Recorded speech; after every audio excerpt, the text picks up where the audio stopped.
жаңағы жұмыс бабымен вахтовый методта жаңағыдай жүргеннен кейін сұрақтар туындайды. Намаз жайында немесе ораза жайында, осы дін жайында сұрақтар туындайды. Хизбут Тахрир деген жаңағыдай ұйымның несіне, сайтына кірем.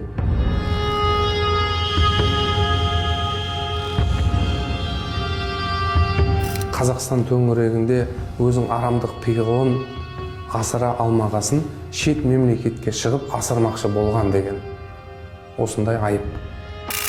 Бағлан Диханбаев, Түркістан облысының тумасы, терроризмді насихаттап 7 жылға сотталды. Сол вақтада әйтеуір қолымызда доступный телефон болғаннан кейін телефоннан қарадық та. Сол қарағаннан кейін сол орнына отырып қой.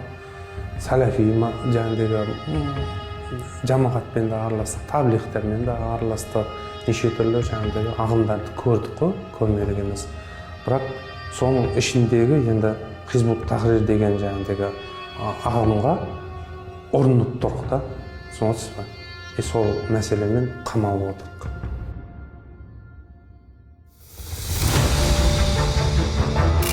Хизбут Тахрир халықаралық экстремистік партия. Дінді бүркенген ұйым палестиналық Тақиюддин Набхани деген адамның жетекшілігімен 1953 жылы Сирияда пайда болды. Олар бірінші кезекте Палестинаны азат етуді және сионизммен күресуді мақсат еткен. Идеологиясы мемлекеттік конституциялық құрылымды құлатып, халифат құруға бағытталған. Өзге конфессия өкілдеріне деген төзімсіздік пен зорлық-зомбылықты насихаттайды. Хизбут Тахрир ұйымын әлемнің көптеген елдері экстремистік деп танып, қызметіне сот шешімімен тыйым салынған. Ақида мәселесінде болды, тауқид мәселесінде болды, осы сұрақтар мазалады. Олардың мысалға сол ағымда қабір азабына сенбеу деген сұрақтар туындады. Сол уағыздың ішінде бір ұнаған аяттар болды ғой маған ше. Аяттар ұнады да. Содан кейін өзіме жаңағыдай кейін анықтап көріп алайын. Жаңау интернетте өзіңізді білесіз ғой, қарасаңыз ол кейінгі нелер жоғалып кетеді ғой. Сол кезде сол момент сақтап қалайын, кейін асықпай көрейін деген не болды менде. Ой болды. Сөйтіп өзіме сақтаған ғой. Ұстанымдары ислам дінін орнату сол основной. Менің білуімше. Ата-бабамыздан келатқан салт дәстүрін мойындамау деген, билікке қарсы шығу деген уже саяси партия ғой. Менің түсінігімде радикалды вирус деген ортаны да құртады, семьяны да құртады. Барлығына салмақ түсіп, құртады былайша айтқанда. Менің жағдайыма келетін болсам, мысалы мен ондай сауат ашпаған ғой. Ашпағаннан кейін біз ұрынып қалып отырдық. Теологтармен жұмыс жасап жатырмық қой.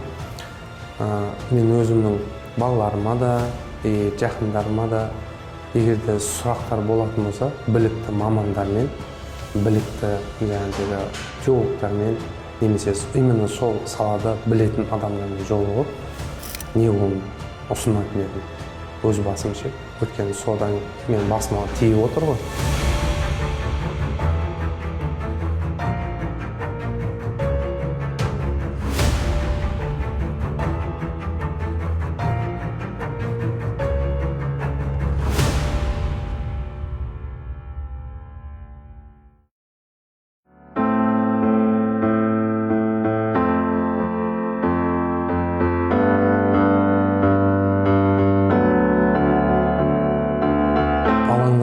Көбінесе ұят қой.